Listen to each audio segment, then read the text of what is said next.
ప్రియమైనటువంటి నా యొక్క ప్రజలారా, బైబిల్ గ్రంథం ఈ విధంగా తెలియజేస్తుంది. యోబు గ్రంథము 7వ అధ్యాయము 17వ వచనంలో, మనుషుడు ఏపాటివాడు, అతన్ని కనపరచినెలా, అతని మీద నువ్వు మనసు నిలపనేలా. దేవుడు మానవుడిని జ్ఞాపకం చేసుకోవడానికి, మానవుడు ఏపాటివాడు, దారి తప్పిపోయి పాపం చేసి దేవునికి వ్యతిరేకంగా తిరుగుబాటుదారుడై దేవునికి శత్రువైనటువంటి ఈ మానవుని దేవుడు జ్ఞాపకం చేసుకుంటూ అసలు ఈ మానవుడు ఏపాటివాడు. దేవుని పోలికలో సృజించబడినటువంటి మానవుడు, దేవుడు ఎంతో ఇష్టంగా తన స్వరూపమందు సృష్టించబడినటువంటి మానవుడు దేవుని యొక్క జ్ఞానం నుంచి తప్పిపోయి దేవునికి తిరుగుబాటుదారుడై ఈ లోకంలో పాపం ప్రవేశించడానికి కారకుడయ్యాడు.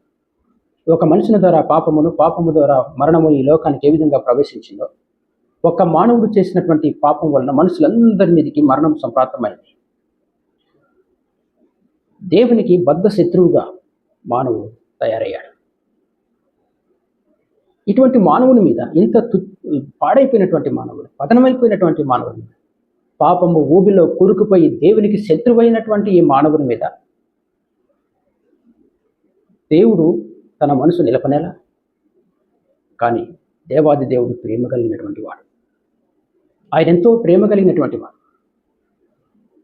తన ప్రియ కుమారుణ్ణే ఈ మానవుడు చంపివేశాడు. లోక రక్షకుడిగా వచ్చినటువంటి ప్రభువైన యేసుక్రీస్తును కలువరి శిలువలో ఈ మానవుడు చంపివేశాడు.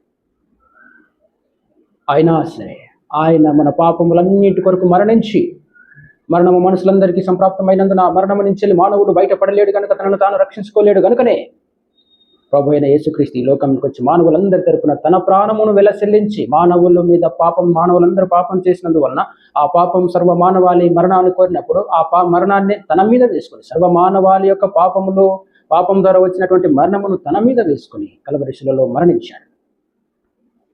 అయినా మానవుడిని ఆయన ప్రేమిస్తున్నాడు. కలువరి శిలువలో తనను సిలువ వేసినటువంటి సైనికుల్ని, ప్రభువా వీరిని క్షమించు, వీరేమి చేస్తున్నారో వీరికి తెలియదని ప్రార్థించిన క్షమాగుణం కలిగినటువంటి వ్యక్తి ప్రభు అయిన యేసుక్రీస్తు. ఇంత బద్ధ శత్రువుగా, ఇంతగా దేవుని దృష్టిలో పతనమైపోయి, దేవునికి దూరం అయిపోయి శత్రువైపోయినటువంటి మానవుణ్ణి సహితము దేవుడు ప్రేమిస్తున్నాడు. యోహాను సువార్త 3వ అధ్యాయం 16వ వచనంలో, దేవుడు ఈ లోకమును ఎంతో ప్రేమించును కాగా తన అద్వితీయ కుమారుని యందు విశ్వాసం ఉంచువాడు నశింపక నిత్య జీవం పొందినట్లు ఆయనను అనుగ్రహించి ఉన్నాడు. సర్వ మానవాళిని ఆయన ప్రేమిస్తున్నాడు. నువ్వు ఏ దేశానికి సంబంధించినటువంటి వ్యక్తివో, ఏ ప్రాంతానికి చెందినటువంటి వ్యక్తివో, యేసు ప్రభు నాకు అవసరం లేదని నువ్వు అనుకుంటున్నావేమో, మా దేవుళ్ళు మాకున్నారు, మా విశ్వాసం మాకుంది, యేసు ప్రభు మాకు అవసరం లేదు అని నువ్వు అనుకుంటున్నావేమో. కానీ సర్వ మానవాళిని సృష్టించినటువంటిది దేవుడు. నీకు రూపం ఇచ్చింది యేసు ప్రభు, నీలో జీవవాయువును ఊదింది యేసు ప్రభు. ఆయన నిన్ను ప్రేమిస్తూ ఉన్నాడు.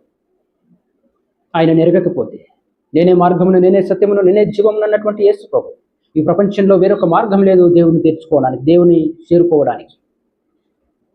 ఆయన మాత్రమే మార్గం, ఆయన మాత్రమే సత్యం. దేవుడు ప్రతి మానవుని ప్రేమిస్తూ ఉన్నాడు. నీవు ఏ దేశానికి చెందినవాడో, ఏ ప్రాంతానికి చెందినవాడో, ఏ కులానికి చెందినవాడు, ఏ మతానికి చెందినవాడు అని ప్రభు చూడటం లేదు. ప్రతి భూమండలంలో ఉన్నటువంటి, ప్రతి దేశంలో, ప్రతి ప్రాంతంలో నివసిస్తున్నటువంటి మానవుని మీద ఆయన కనుదృష్టి ఉంచి ఉన్నాడు. ఆయన సర్వాంతర్యమైనటువంటి దేవుడు, ప్రతి మానవుణ్ణి తన కన్నులతో చూస్తున్నటువంటి దేవుడు, నీ యొక్క అంతరంగాన్ని చూస్తున్నటువంటి దేవుడు, నిన్ను ప్రేమిస్తున్నటువంటి దేవుడు. నిజంగా ఆయన ప్రేమను నువ్వు అంగీకరిస్తే, ఈరోజు యేసు ప్రభు ఫలానా అమెరికా వాళ్ళకు సంబంధించినటువంటి దేవుడు, ఫలానా ఆ పాశ్చాత్య దేశాలకు సంబంధించినటువంటి దేవుడు, మా దేశానికి సంబంధించినటువంటి దేవుడు కాదు. మా దేశంలో అనేకమైనటువంటి విశ్వాసాలు ఉన్నాయి, అనేకమైనటువంటి మేము దేవతలు, దేవుళ్ళు అనే కొనబడేవారు అనేక మంది ఉన్నారు, మాకు యేసు ప్రభు అవసరం లేదని నువ్వు అనుకుంటున్నావేమో. సర్వ సృష్టిని సృష్టించింది ఆయన, నిన్ను నన్ను సృష్టించింది ఆయన. నిన్ను సృష్టించిన వాని మీద ఆయనకు అధికారం ఉంది. ఎందుకంటే సృష్టించిన వాడు ఆయన, ఆయనకు నీ మీద అధికారం ఉంది. ఆయన నిన్ను ప్రేమిస్తూ ఉన్నాడు, నిన్ను ఎంతగానో ప్రేమిస్తూ ఉన్నాడు. మనుషులందరి మీదకి సంప్రాప్తమైనటువంటి ఆ మరణము నీవు పొందకుండా నిమిత్తం కలువరి శిలువలో తాను చేయవలసింది చేశాడు. నీ కొరకు ఆయన ప్రాణం పెట్టాడు. నిన్ను ఆ నరకమునకు పోకుండా తప్పించాడు. నరకం అనేది మానవునికి ఏర్పాటు చేయబడింది కాదు, సాతాను అని యొక్క దూతలకు ఏర్పాటు చేయబడింది. ఆ నరకమునకు వెళ్లకుండా ఆయన చేయవలసినటువంటి కార్యం చేశాడు. కలువరి శిలువలో నీ కొరకు ఆయన ప్రేమించాడు. నువ్వు శత్రువై ఉండగా, నువ్వు పాపై ఉండగా ఆయన ఎంతగానో నిన్ను ప్రేమించి బలహీనులైనటువంటి మన కొరకు ఆయన మరణించాడు. నిజంగా నువ్వు యేసుక్రీస్తుని నిజమైనటువంటి రక్షకుడని నువ్వు అంగీకరిస్తే ఆయన నిన్ను రక్షించడానికి సమర్థుడు. ఆయన నీకు నిత్య జీవాన్ని ఇవ్వగలిగినటువంటి సమర్థుడు.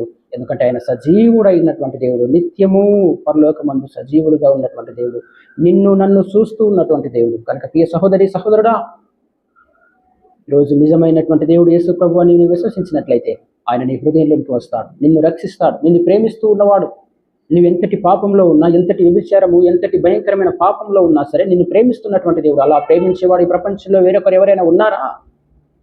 ప్రభువైన యేసుక్రీస్తు దేవుడు ఈ లోకంలో ఉన్నటువంటి నరులను, ఈ లోకంలో తను చేసినటువంటి మానవుని ఎంతగానో ఆయన ప్రేమిస్తూ ఉన్నాడు. కాగా ఆయన పంపినటువంటి అద్వితీయ కుమారుని విశ్వాసం ఉంచు వానికి నిత్య జీవము ఇస్తానని వాగ్దానం చేస్తూ ఉన్నాడు. ఏ సహోదరి సహోదరుడా,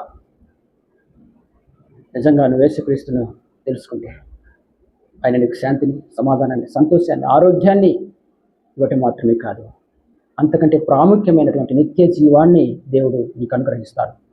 దేవుడి మాటలను దీవించుగాక.